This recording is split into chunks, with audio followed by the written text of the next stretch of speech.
po sa ating lahat, lalong-lalo na po sa Yoginang Shilami Bukbulo Taulo. Ngayong araw na ito, nais kong talakayin ang isang napakahalagang paksa.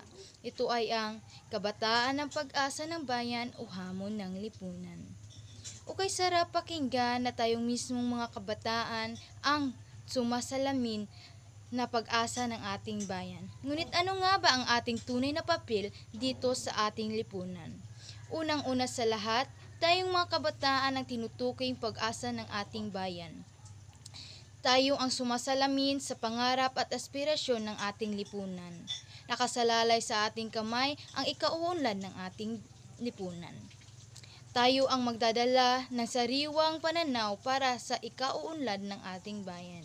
Ang ating sigasig, talino at lakas ay maaaring makapag-uunlad sa ating lipunan. Ngunit ating pansinin ngayon sa makabagong panahon, masasabi pa ba natin na kabataan ang pag-asa ng bayan?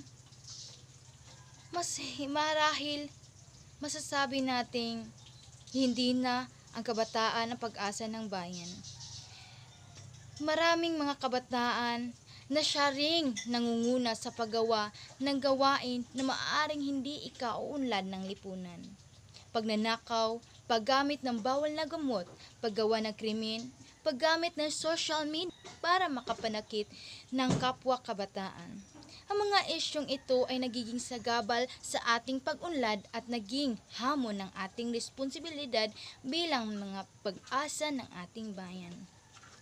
Gayunpaman, dapat nating tandaan na ang mga hamon ay hindi lamang kundi pagkakataon para sa paglago. Ang ating busis ay mahalaga sa isyu ng lipunan. Ating hikayatin ang ibang mga kabataan. Sama-sama tayo at magtutulungan upang may magawa para ikauunlad ng ating lipunan.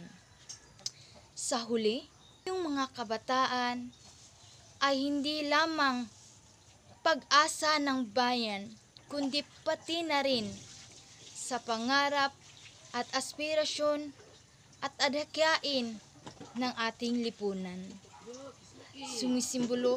Sumisimbolo tayong mga kabataan na pag-asa ng lipunan upang tugunan ang mga isyong hindi ikauunlad ng bayan.